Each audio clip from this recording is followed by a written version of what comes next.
All right. Hello, Life in Architecture family. I'm your host, Daniel. And we have a little special episode here of Walking with Daniel. We are entering probably, I could safely say this is my favorite, by far, hands down, subdivision in the world.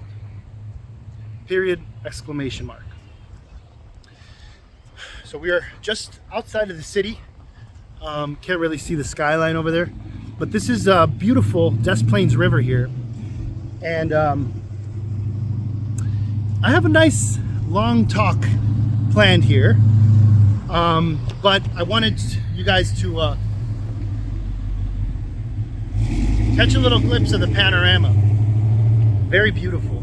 I used to come here as a kid, or come through here, and I used to think this was natural.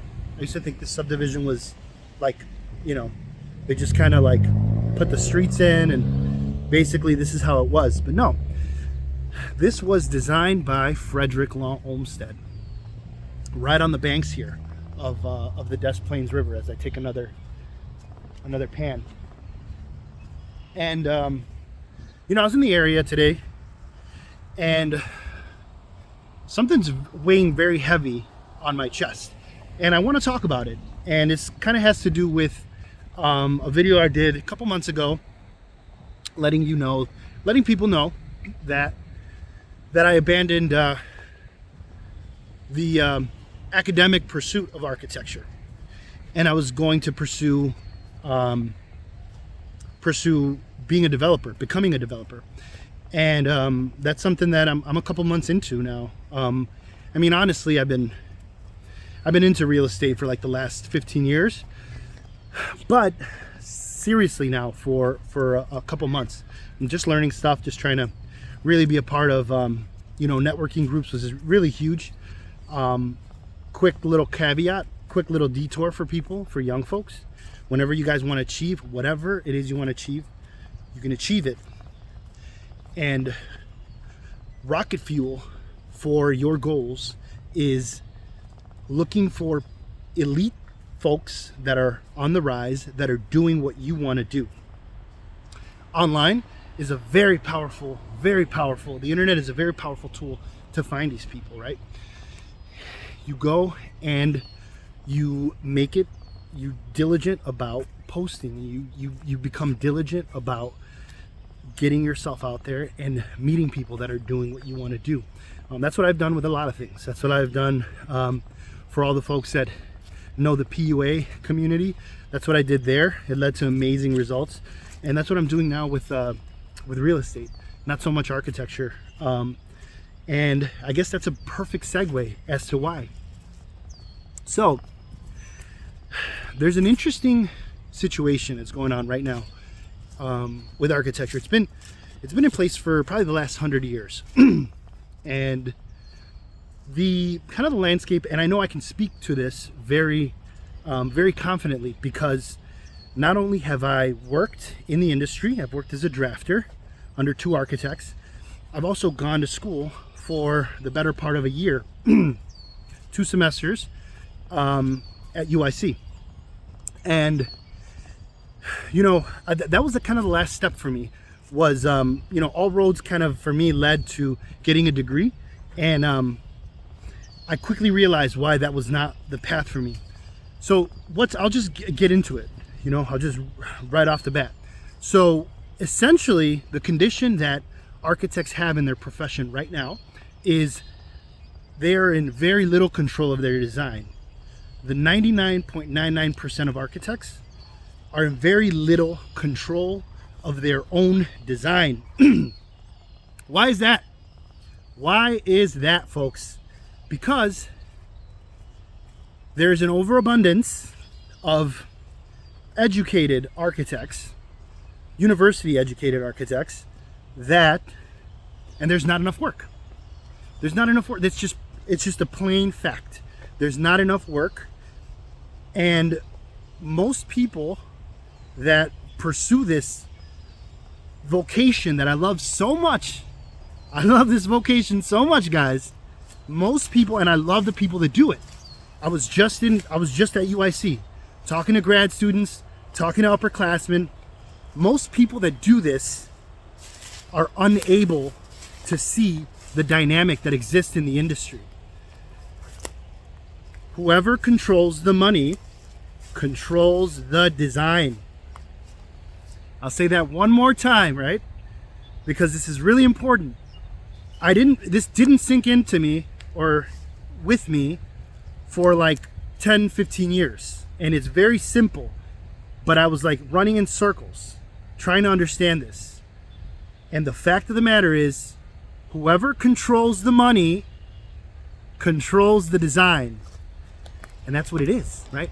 So, young person in architecture, if you all are looking, sorry for being extra, I feel really passionate about this, and I want to drive the point home, because I know there's people like me out there that I want to help not spin their wheels, because I think it's a very honest, it's an amazing calling to want to beautify your environment with architecture, the built environment.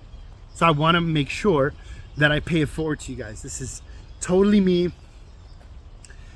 being very passionate and really caring about the future of architecture and people that pursue it. Okay, so that's the landscape, right? So what do you do? What do we do? What do we do? What do we do? What do we do? So unfortunately, this is going to turn almost everybody off, because there's 3,000 people, 3,000 figureheads on YouTube that'll tell you how to get rich next week very easily. But the path is real estate investing. Now, you guys may have noticed I'm not selling a course yet, right? And if I do, it's going to be of the utmost, moral and ethical approach. So I'm not selling anything, but I can tell you honestly, because I care about people, again, that care about architecture, that being a real estate investor is one of the best ways to dictate your own design. And unfortunately, guys, I'm here to tell you, it's going to take years, even if you have a ton of money. I'm sorry to be that blunt. I'm sorry to be that kind of, it seems like I'm telling you there's no pot of gold at the end of the rainbow, but there is. So stick around. So what do we do, right? I am definitely going to be making more videos on real estate investing, on buying land. I think there's a huge opportunity right now in the surrounding suburbs of most major cities with underpriced land and people that are looking to get rid of it soon. So that's going to be my path. It's going to be, because I've known having so basically I have a 7-figure real estate portfolio, and I'm trying to make it an 8-figure. And eventually I want that to be my full-time gig. Right now, for the people that don't know, or the people that do know, I am a full-time engineer, a power systems engineer. And I love that work. Honestly, I love that work.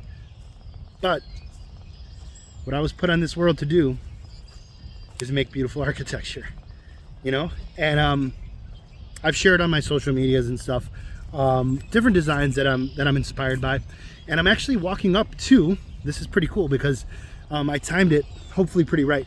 I'm walking up to a house right down the street over there that in this Frederick Law Olmsted design subdivision was designed by the GOAT, none other than Frank Lloyd Wright, or Franklin Wright, like some of my awesome friends that I love say. So yeah, Frank Lloyd Wright designed home that we're gonna walk up here and we're gonna experience. I'm super excited to see it and to show you guys. So back to the path, right?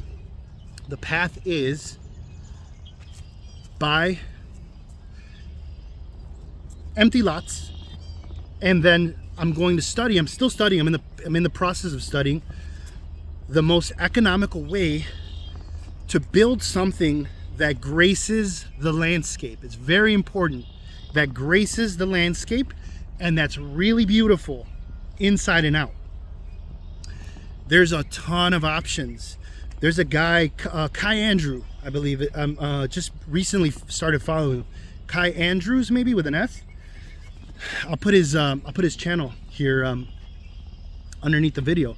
But I suggest you guys take a look at it. He's building Airbnbs from scratch, and they're making them $100,000, $200,000, $300,000 a year, right? With in some cases by some other people that he follows. So yeah, you build something economically, but doesn't look economically. It doesn't look economical. It looks beautiful, and you move the needle. You move the needle forward in architecture, right? So these are like pretty basic, right? Ranch style home, ranch style, raised ranch. And then you got something here in the background. You see that? Not the dog walker, but that guy. It's very interesting. I think I want to try like giving a good backdrop of this, because this is one of the early homes that I noticed around me. I actually grew up about 2 miles away from here and lived most of my life within 2 or 3 miles of this place, and I didn't really appreciate it until I got back from Iraq. My late 20s, early 30s, and all my 30s is when I started appreciating it. But so basic cookie cutter homes, right? I mean, they look nice. Honestly, they're in good condition, and the taxes here are ridiculous. This is Riverside, so if some of you are local and might be familiar, this is a Riverside subdivision, but there's a tree blocking. But yeah, designed by Frederick Law Olmsted, and this is called the Coonley Playhouse. And Frank Lloyd Wright built this for a family. They actually have the home, the original home for the family is like a block down here, but this is the playhouse, and I just think it's striking, right? It looks like there's something about it. It just comes out of the land, and it's a grace to the landscape with the cantilevered roofs, the long windows. It even looks like it's a taller building, right? So it's like, if you look at it this way, it looks like it's a taller building than it really is. Beautiful, beautiful home, the Coonley Playhouse. And I don't have enough time to walk to the actual house. Maybe I will on another video. But just wanted to drive the point here of what I'm going to be doing pretty much the rest of my life. I mean, heavily for the next couple of years, but for sure for the rest of my life, is acquiring land and looking at ways to beautify it, so we can have more architecture like that and less like the surrounding ones, right? I'm not here to put down any design, right? And the different tastes, people have different tastes, but I feel like Frank Lloyd Wright just got it right in so many eras. He has a span of like 70, 80 years of designing, and just like amazing, beautiful design after beautiful design. And that was an era where you were able to stand up to the establishment, and he was able to, in a very strong way, put his foot down and say, this is design, this is my design, I'm your architect, this is the way we're gonna do it. And I'm as the architect, I'm gonna look for a way to make it cost effective. I'm not just gonna say, oh, this is gonna be $3 million. He had some projects like that, but later on in his life, he figured out how to design homes for the average American budget, which is incredible. And that's what I study, and that's what I'm trying to move the needle on, or what I will eventually, right? So I know this is a longer video. I'm curious what you guys think about it. Just wanted to share my journey a little bit with you, and hope you guys are enjoying this nice weather. It's warmed up a little bit here in the Chicagoland area. The Des Plaines River is still over here, you just can't see it. But yeah, that's me. More videos to come. I'm excited to share my journey with y'all. Bye.